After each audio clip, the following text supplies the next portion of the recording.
itu Pak. Terima kasih. Terima kasih. Saya juga apresiasi Pak Kapolres sudah begitu cepat bereaksi dengan laporan kami, dan Pak Umar Bajide juga mungkin dalam waktu dekat akan diperiksa, dan saya akan informasikan kepada teman-teman semua. Jadi prinsipnya saya dari dulu bilang, Nikita Mirzani, kau tidak kebal hukum. Saya juga tidak kebal hukum. Karena itu, ayo kita bertarung. Saya buktikan bahwa kau, saya duga, memfitnah, menghina, dan melakukan ujaran kebencian kepada saya, dan kau buktikan bahwa kau mengatakan tidak bersalah dalam persoalan ini. Begitu. Ada pertanyaan? Bang, yang mengatakan itu Nikita Mirzani atau Mama Lemon, Bang? Saya belum tahu dan tidak pernah saya lihat di dunia ini ada Mama Lemon atau Lemon yang bicara. Setahu saya, lemon itu dipotong atau diperas diminum. Ya. Jadi dia mau berdalih di balik Mama Lemon, tapi pemilik akun itu yang kita laporkan. Atas nama apapun, seseorang pemilik akun tidak boleh mengupload yang menghina dan merendahkan orang lain ke situ, apalagi orangnya itu. Jadi dua dia kena. Ingat, ya, Richard Lee hanya menyebut Karput, dilaporin sama Kartika Putri tersangka. Urusan dia pra peradilan itu urusan lain, itu kan masalah penetapannya, prosedur administrasinya. Kemudian saudari Denis Caryesta mengirim papan bunga ke rumah saya, mengatakan menonton film bokep, pengacara cabul, kemudian diupload di media, tersangka. Saya sebagai lawyer mengatakan diduga, bahkan mendampingi seorang perempuan yang bernama Iklim Hakim, bisa diproses.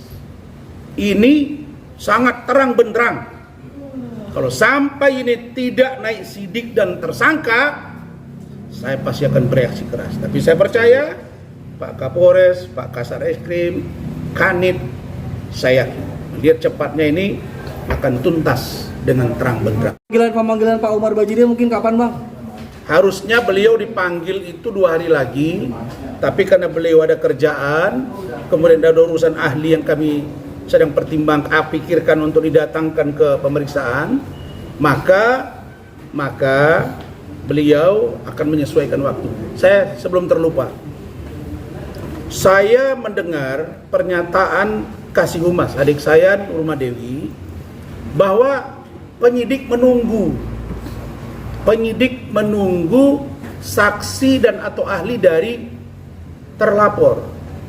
Saya aneh juga dengan kalimat ini.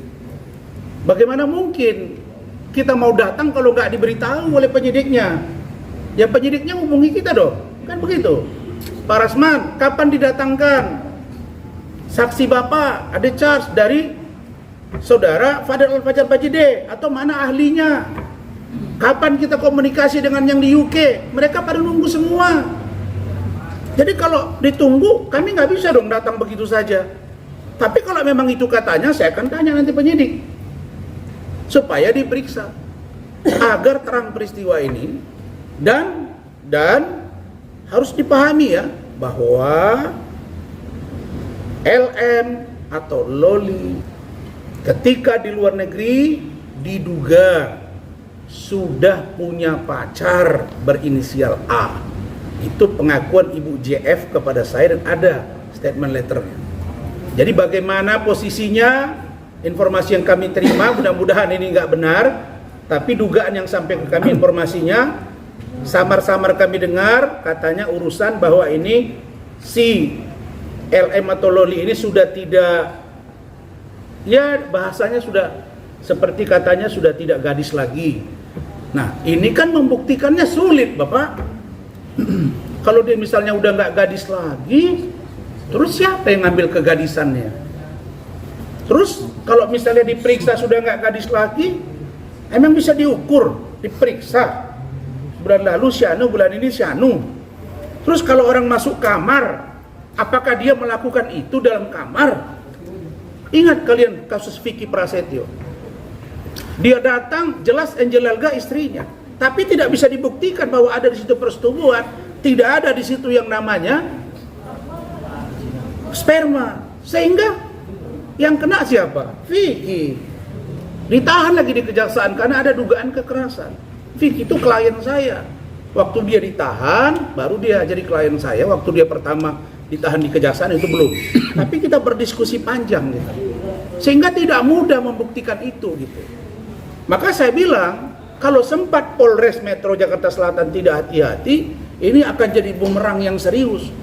Karena sampai hari ini kami belum melihat bahwa LM Loli dengan NM ibunya belum pernah duduk sama dan akur. Kalau sudah akur, tidak usah di safe house, bawa aja ke rumah.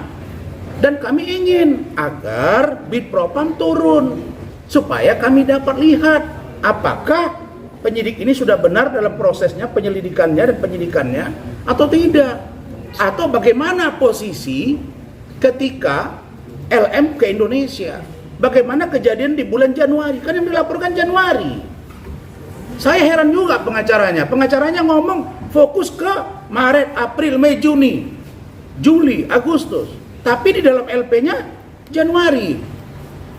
Apa Anda tidak punya barang bukti atau apa gitu? Nah, jadi kalau menurut saya, karena ini satu rangkaian peristiwa, saya bantu Fadel, LM oce-ocehin saya, jadilah laporan polisi 2. Satu dari saya, satu dari Pak Umar.